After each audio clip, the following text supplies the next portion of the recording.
to Seeds in an Apple. I hope that this video finds you well, and if not, I hope that it will provide some healing for your mental well-being. Ang pag-uusapan ho natin ngayon, how can we manage anxiety lalo na sa panahon ngayon during pandemic? I'm going to share with you 3 things na sana makatulong. It's not going to be a cure-all, pero sana yung mga principles na isi-share ko po sa inyo ngayon ay makatulong na ma-manage ninyo yung anxiety. So una, isa sa mga dapat natin gawin kapag when we have anxiety, to accept it. Don't push it away. Okay, so I want you to remember actually 3 letters after the end of this video. Yun ang ARP. So A stands for accept. Accept anxiety as it comes and don't push it away. Why is that important? Kasi kapag you push it away, the more that your body is going to flood you with cortisol, adrenaline, lahat ng mga stress hormones. Kasi iniisip ng brain mo, ay, danger, ganyan. So para maprotektahan kita, kailangan kitang lagyan pa ng maraming stress hormones. So the more you feel stressed, the more that you feel muscle aches and tensions and pains. Kaya kapag dumarating yung anxiety, lalahanin po natin, kagaya ng na-share ko before in my previous videos, not all anxiety is bad. Don't label it as bad. In fact, accept it wholeheartedly and then utilize that to propel you to do great things, to propel you to do good things, or to propel you to be able to overcome trials. Yan. So accepting anxiety or welcoming anxiety is actually a very powerful tool, that you can live with. You can make it your superpower. And so you're normalizing it to yourself. You are better able to tell yourself that, what I'm going through is normal. It's normal for me to experience this. And so I'm going to, accept it and don't judge yourself, okay, for that. In this time of pandemic, sobrang dami pong uncertainties. Maraming mga what ifs, maraming mga bagay na mga pag-aalangan tayo. So yung mga uncertainties natin, like ano kayang mangyayari after this year? Is there going to be a vaccine? Is there going to be a cure, for the virus? What if my family gets sick? What if I lose my job? So maraming uncertainties talaga. So one thing that I would like us to remember, so yun yung R, is to remind yourself that you can tolerate uncertainties.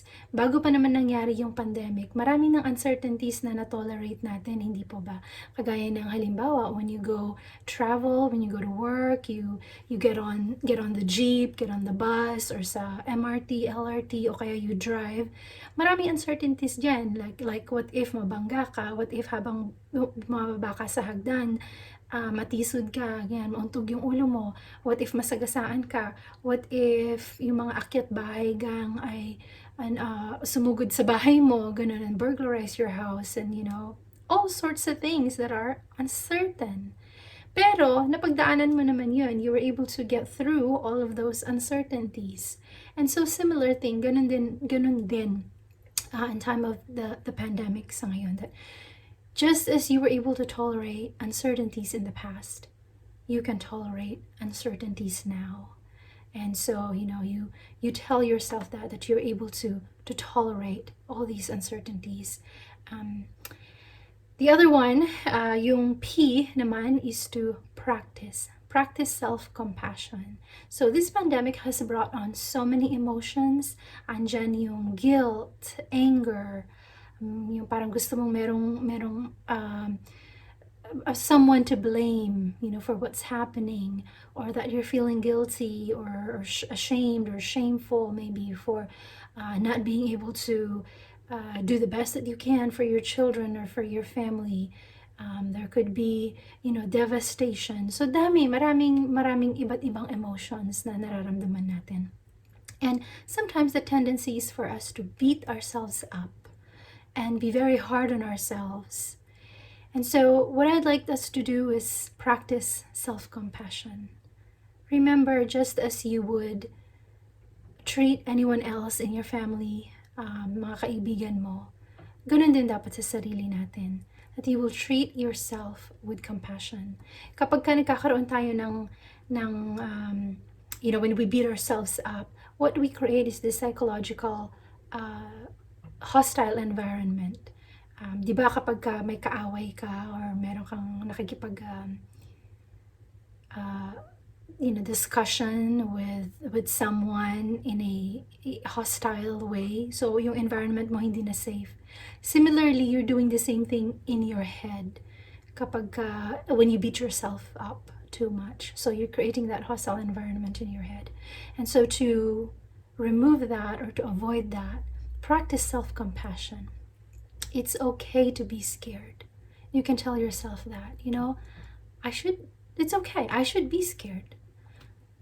It's a normal thing. This is a scary thing, what's going on right now. So I should be scared. I shouldn't be feeling guilty for feeling scared. And you can tell yourself that, I can take care of myself. I can take care of myself just as I would take care of anyone else in my family that I love, that are important to me. If you were already diagnosed with anxiety or depression or any other mental health conditions prior to COVID, remind yourself na this is a more heightened experiences na nangyayari sa ngayon, and practice self-compassion. It's okay to be scared. It's okay to feel anxious. Accept that and remind yourself that you can do great things and practice self-compassion. So those three that I want us to remember: ARP.